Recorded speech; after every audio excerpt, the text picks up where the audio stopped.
కానీ రాష్ట్రాన్ని అప్పుల కుప్పగా చేశారు. మేము హామీలు ఇచ్చాం, ఖచ్చితంగా అమలు చేద్దామని అనుకున్నాం.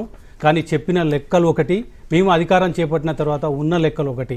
పూర్తిగా అప్పులు చేసిన దానికి వడ్డీకి కట్టడానికి ఇబ్బంది పడుతున్నాం అంటారు. 6 గ్యారెంటీల విషయంలో రుణమాఫీ దాదాపు చేశామని చెప్తున్నారు.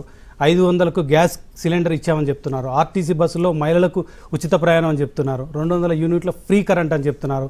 ఇందిరమ్మ ఇండ్లు అని చెప్తున్నారు. 10 లక్షల ఆరోగ్యశ్రీ అని చెప్తున్నారు. మెజార్టీ హామీలు నెరవేర్చిండ్రు. ఎందుకు మీరు ఇంకా తప్పు పడుతున్నారు? 420 హామీలు మొత్తం ఏడాదిలో మీకు 420 హామీలు వెంటనే చేయాలా? గడువు పెట్టిందే వాళ్ళు, మేం కాదు.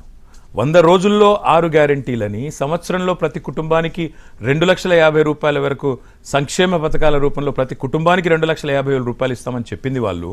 మొదటి సంవత్సరంలో 2 లక్షల ఉద్యోగాలు నింపుతామని చెప్పింది వాళ్ళు. 2,500 రూపాయలు మేము ప్రతి మహిళకు 1,67,00,000 మందికి ఇస్తామని చెప్పింది వాళ్ళు.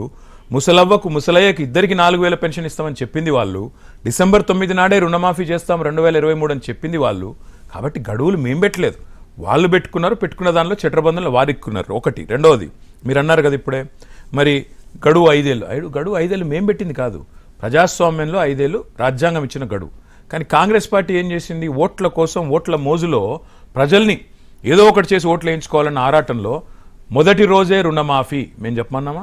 100 రోజుల్లోనే 4,000 పెన్షన్. పెద్దమ్మ డిసెంబర్ పెన్షన్ నీకు 4,000 పడుతుంది నేను చెప్పినా. నేనేమంటున్నా అంటే, ఇష్టం వచ్చినట్టు అడ్డగోలు హామీలు ఇచ్చి అరచేతిలో వైకుంఠం చూపెట్టి ఇవాళ కక్కలేక మింగలేక మా మీద తప్పులు తాము చేసి అప్పుల మాట మాట్లాడుతున్నారు. అప్పుల విషయం మీకు ఒకటి చెప్పాలా? సరిగ్గా కాగు లెక్క తీసుకున్నా లేదా ఆర్బీఐ లెక్క తీసుకున్నా ఇవాళ ఈ ముఖ్యమంత్రి ఎంత అబద్ధాల కోరు అని చెప్పడానికి ఒకటే ఒక ఉదాహరణ.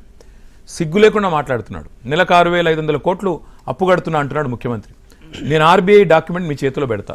నెలకు 2,900 కోట్లు మాత్రమే ఇవాళ మిత్తి కడుతున్నారు, మిత్తితో సహా అసలు కడుతున్నారని ఆర్బీఐ లెక్క. అదేవిధంగా కాగు లెక్క ఇంకా తక్కువ ఉంది, 21,100 మాత్రమే. ఇంత అబద్ధం చెప్పొచ్చా ముఖ్యమంత్రి అనేవాడు? 6,500 కోట్లు నేను కడుతున్నా అని చెప్పి అబద్ధం చెప్పొచ్చా? అసలు రాష్ట్రం దివాలా తీసిందని దివాలా కోరు మాటలు మాట్లాడొచ్చా? తలసరి ఆదాయంలో అగ్రభాగాన ఉన్న Telangana top number 1 state in country.